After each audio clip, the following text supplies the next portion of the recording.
BS educational महाविद्यालय लखनऊ विश्वविद्यालय से संबद्ध छात्र छात्राओं के लिए उत्कृष्ट शिक्षण संस्थान बीए, एमए, बीकॉम, एमबीए व अन्य कोर्सेज के लिए आज ही संपर्क करें। खैराबाद, बिस्वा रोड, पकरिया, सीतापुर। सत्र 2023-24 के लिए प्रवेश प्रारंभ। देश की सत्ता हासिल करने के लिए होने वाले सियासी जंग में अब महज चंद महीने का ही समय बचा है। शायद यही वजह है कि एकजुट हुए विपक्षी दल केंद्र की मोदी सरकार को हर मुद्दे पर घेर रहे हैं। मौजूदा समय में मणिपुर हिंसा मामले को लेकर विपक्ष ने सड़क से लेकर संसद तक सरकार के खिलाफ मोर्चा खोल रखा है। संसद के मानसून सत्र को शुरू हुए 6 दिन हो चुके हैं और हर रोज सदन की कार्यवाही हंगामे की भेंट चढ़ रही है। बुधवार को कांग्रेस और बीआरएस की तरफ से इसी मामले को लेकर मोदी सरकार के खिलाफ अविश्वास प्रस्ताव पेश किया गया। कांग्रेस सांसद गौरव गोगोई ने लोकसभा में सेक्रेटरी जनरल के कार्यालय में नो कॉन्फिडेंस मोशन का नोटिस दिया। इसके अलावा तेलंगाना की सत्ताधारी पार्टी बीआरएस ने भी अलग से अविश्वास प्रस्ताव पेश किया। अब इस पर अगली कार्रवाई क्या होती या तो बाद में पता चल सकेगा, लेकिन असल सवाल यह है कि आखिर संसद में संख्या बल कम होने के बावजूद विपक्ष की तरफ से यह अविश्वास प्रस्ताव क्यों लाया जा रहा है। आई इंडिया आपको यह विस्तार से समझाएगा कि आखिर इसके सियासी मायने क्या हैं। आइए पहले यह जान लेते हैं कि संसद में विपक्ष और सरकार के समर्थन में सांसदों की कितनी संख्या है। हम बात करेंगे पहले भाजपा की अगुवाई वाली एनडीए सरकार की। तो एनडीए के पास लोकसभा में 330 अधिक सांसदों का समर्थन है। इनमें भाजपा के ही अपने 301 सांसद हैं, जबकि विपक्षी खेमा यानी नव गठित पार्टी इंडिया गठबंधन के पास लोकसभा में 142 और राज्यसभा में 96 सांसद हैं। इस लिहाज से देखा जाए तो दोनों सदनों में मोदी सरकार यानी सत्ता पक्ष पूरी तरह से मजबूत स्थिति में है। अब सवाल यह उठता है कि इन सबके बावजूद विपक्ष अविश्वास प्रस्ताव आखिर लाया क्यों। आइए आई इंडिया आपको यह भी बताने जा रहा है। दरअसल विपक्ष सरकार को हावी होने का कोई मौका नहीं देना चाहता है।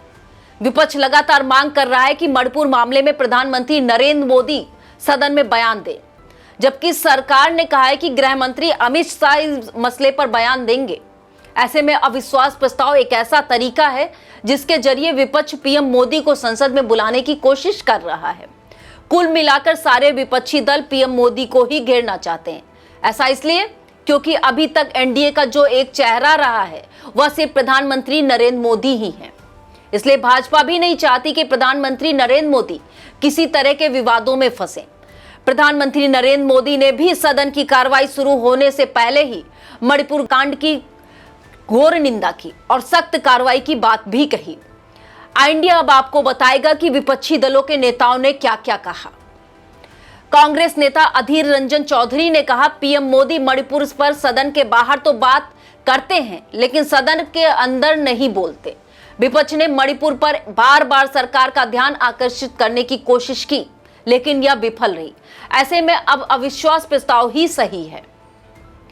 राजद सांसद मनोज झा ने कहा कि हम जानते हैं कि संख्या बल हमारे पक्ष में नहीं है, लेकिन लोकतंत्र सिर्फ संख्याओं के बारे में नहीं है। मणिपुर जल रहा है और लोग पीएम के बोलने का इंतजार कर रहे हैं। शायद अविश्वास प्रस्ताव के बहाने उन्हें कुछ बोलने पर मजबूर किया जा सके। यही सबसे बड़ी उपलब्धि होगी।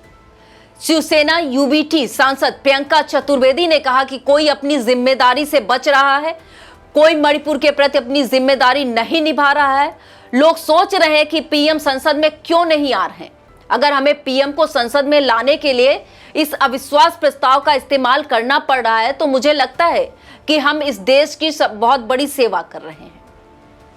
अब सीपीआई सांसद विनय विश्वम ने क्या कहा। यह अविश्वास प्रस्ताव एक राजनीतिक उद्देश्य के साथ एक राजनीतिक कदम है। एक ऐसा प्रस्ताव प्रधानमंत्री को संसद में आने के लिए मजबूर करेगा। हमें देश के मुद्दे पर, खासकर मणिपुर पर संसद के अंदर चर्चा की जरूरत है।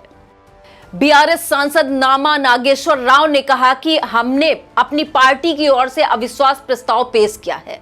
सत्र शुरू होने के बाद से सभी विपक्षी नेता मणिपुर मुद्दे पर चर्चा की मांग कर रहे थे। अगर प्रधानमंत्री इस पर बोलेंगे तो देश के लोगों के बीच शांति होगी, इसलिए हमने प्रयास किए हैं। आज यह प्रस्ताव लाया गया है तो आपने सुना कि विपक्षी दलों ने किस तरह केंद्र सरकार को घेरने की कोशिश की।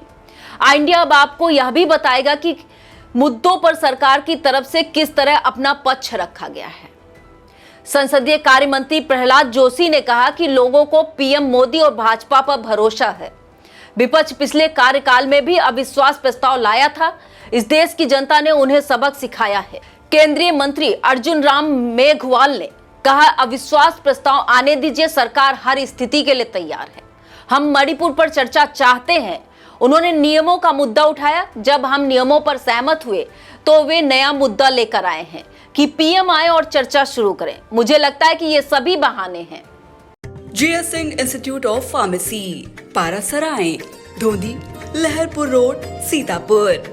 सत्र 2023-24 के लिए प्रवेश प्रारंभ। D pharm, B pharm, PG diploma in journalism and mass communication, PG diploma in computer application.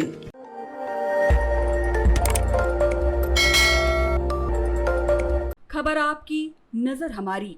देखते रहिए आई इंडिया।